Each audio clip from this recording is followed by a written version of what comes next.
been a very long time since the big three of the Florida schools have all been good. Florida State, Miami, Florida. They haven't really been that relevant in the national championship picture. And on the national level, we haven't really paid too much attention to nobody but really Florida State. They've been the best of the big three schools. They've won a national championship. They recently won the ACC. They went undefeated in the regular season. They got snubbed out of the playoffs. This year, though, we could see a renaissance when it comes to college football in the state of Florida, where not only is Miami and Florida good, but also FSU is good. FIU hired a really good coach. They hired the guy who was the head coach the last couple of years at FAMU. I believe he was on Manny Diaz's staff at Duke last year as position coach. You can see FAU have a pretty good year. USF, they look like they're on the rise. The entire state of Florida is about to have the best season that we've seen out of this state collectively as a whole when it comes to college football in this state. But in particularly, I want to focus on the big three. Miami, coming off a 10-win season, they showed a lot of promise. Is Mario Cristobal going to be able to build off a peak season, something that the previous Miami coaches have been unable to do? Anytime you have a coach that comes into Miami and year 2, year 3, they have a big year when they win 9-10 games, they never are able to build upon it. They're never able to get Miami to that next level, being in the playoffs, contending for conference titles, being in the national championship conversation. With what Mario has done this offseason, bringing in a new defensive coordinator from Minnesota who should severely improve that side of the ball. You also bring in a great portal class from a secondary standpoint. You got several of the best cornerbacks from this portal cycle who are expected to be major contributors. You get Carson Beck, a proven quarterback with the talent that he has around him. He should be able to revert back to the level that we saw him play at during his 2023 season at Georgia. The Stars look like they have aligned perfectly for Miami to make a run at winning the ACC and to get into the CFP. Same thing can be said with Florida.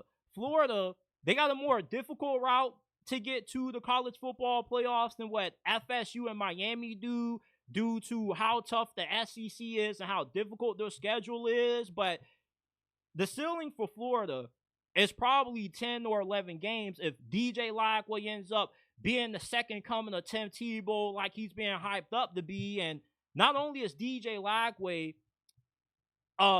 underclassman that's going to have a big role on Florida this year, but Marcus Ball, who was a true freshman last year, he led this team in rushing. He's also going to be a major contributor on this squad. A large reason why Florida gave Billy Napier another year is because 70% of their NIL money is wrapped up in the majority of their best players. And Billy Napier has done an incredible job at getting the most out of them, especially with all of the injuries that he had to deal with last year. Hell, he had Cormani McClain balling out.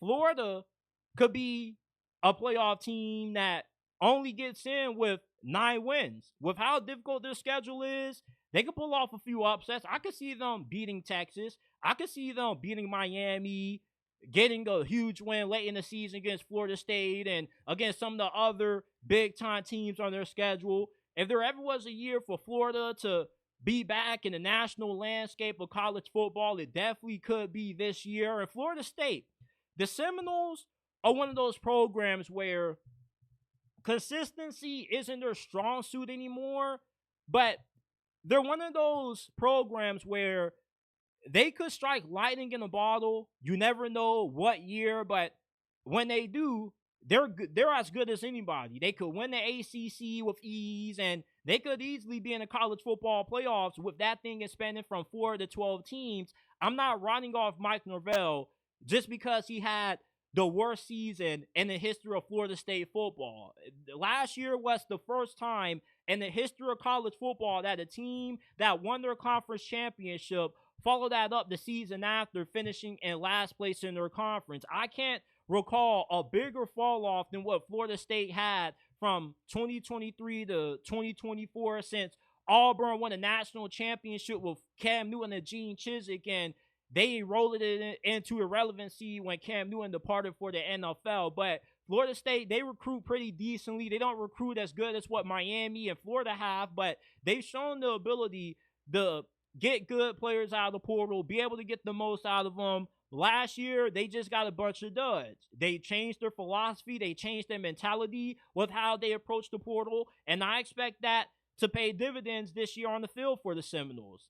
The ceiling for Florida State probably is 10 wins, maybe 9, but the floor is definitely a lot higher this year than what they put up last year. I'll be shocked if we see FSU not at least win 6 games. That would be a shocker to me. Mike Norvell, he's shown the ability to build this program up.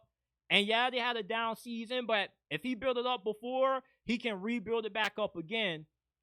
And also UCF, right? Because I mentioned like the other small Florida schools like USF, FAU, and FIU. Don't overlook UCF. I don't know if y'all paid attention to this. I was today's years old when I found out that UCF hired Scott Frost again to be their head coach. Yeah, you got that right, people. Scott Frost is back coaching the University of Central Florida after, he spent the last couple of years coaching at Nebraska. Yeah, he's back coaching the Knights, and we remember what this program was the last time he was the head coach. A lot of us believe they should have been given the right to compete for a national championship. They do have a national championship banner, which I strongly disagree with. You can't call yourself a national champion if you didn't actually go out and win a national championship. I feel like it's disgraceful, and it's a little bit embarrassing, but I'm not going to go at them too hard for that. I just feel you can't call yourself a champion unless you truly earned the championship. But nevertheless,